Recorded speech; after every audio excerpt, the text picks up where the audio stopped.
大家好，大家知唔知咩叫非法集資咧？龐氏騙局又係咩一回事呢？今集咧就等我教大家點樣分別合法同埋非法嘅一啲投資方式，希望咧可以幫助到大家喺日常生活裏邊咧遠離呢啲法律陷阱。首先咧，我哋要講下咩叫非法集資。非法集資咧就係喺一啲冇牌照、冇監管嘅機構底下咧，公開咁向群眾進行一啲招募資金嘅活動。佢哋通常咧會以高回報啦作為一啲吸引。其實喺香港咧，只係上市公司咧先至可以進行公開集資嘅。若果你對住嘅一個機構，如果佢唔係上市公司，但係咧又公開地叫好多你唔識得嘅人一齊去投資佢嘅一個項目，類似嘅事咧就有可能觸犯咗公開集資啦。嗱，我哋舉個例，第一，若果一班好朋友佢哋集資去做生意，經營一檔生意，嗱咁樣係咪公開集資咧？咁樣唔係，呢啲係合法嘅。因為咧，佢哋之間咧都係熟人啦，同埋咧係一群小群眾嘅人啦。佢哋呢個項目咧，亦都唔係有公開啊、路演啊，咁啊吸引一啲三唔識七嘅人一齊俾錢佢哋經營呢盤生意。咁呢啲咧就未必會算成公開集資噶啦。嗱，但係另一個例子，如果有人咧利用社交平台或者咧利用一啲宣傳、公開宣傳嘅方法去推廣一啲投資嘅計劃，嗱，你哋俾5萬又好、15萬又好、50萬又好，係啦。公開嘅係啦，任何人都歡迎嘅。呢啲項目咧就有可能咧非法嘅公開集資噶啦。嗱，另一樣嘢咧，亦都好多朋友咧，佢哋有啲疑問嘅，究竟直銷同埋多層次嘅行銷方法呢兩樣嘅銷售方法係咪合法嘅咧？咁樣嗱，答案咧就係大前提咧。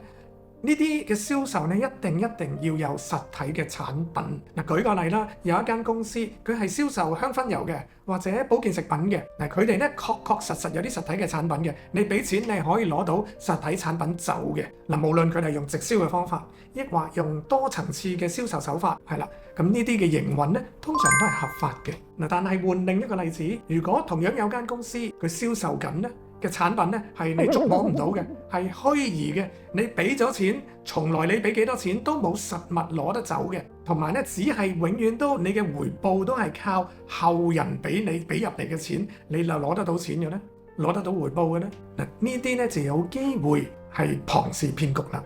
龐氏騙局嘅特質咧就係佢哋咧永遠咧都冇一啲實體有價值嘅產品，佢永遠咧都係靠一啲新加入嘅會員嘅資金嚟到支付一啲較早加入嘅會員俾佢哋嘅回報。佢哋咧通常咧都會標榜有保證嘅回報啦，保證嘅高回報啦，而且回報嘅速度咧異常咁快啦。另外咧，佢哋都會要求或者鼓勵你哋去帶更加多嘅人加入呢個項目，因為咧佢哋永遠都係透過新加入嘅會員所支付嘅資金嚟到支付一啲舊嘅會員嘅回報嘅。嗱，呢種嘅營運模式咧，好多時最終咧都係會瓦解嘅。因為佢哋永遠冇辦法確保永遠都有新嘅會員加入，有無窮無盡嘅資金流入，亦都繼續咧，從而咧有機會較早加入嘅人咧就投資泡湯，冇錢攞得返，血本無歸咁離場。甚至乎咧較早加入嘅人，因為佢推薦咗好多人加入咧，佢本身自己亦都要負上某啲法律責任。大家喺面對一啲投資機會嘅時候咧，記得要留意幾點啦。第一，時常咧都要抱住一啲懷疑嘅心態，高回報意味住咧風險咧十分之高，唔好俾一啲快速致富嘅方法咧迷惑到大家。第二咧就係了解嗰間公司嘅合法性，查下嗰間公司係咪有一啲同投資相關嘅牌照，佢係咪有牌照可以推廣投資產品，佢係咪有牌照可以俾投資意見同埋處理管理投資嘅資金咧。第三，亦都避免盲目跟風，有朋友同埋熟人介紹嘅咧，都唔一定等於安全嘅。特別係牽涉一啲公開集資嘅項目，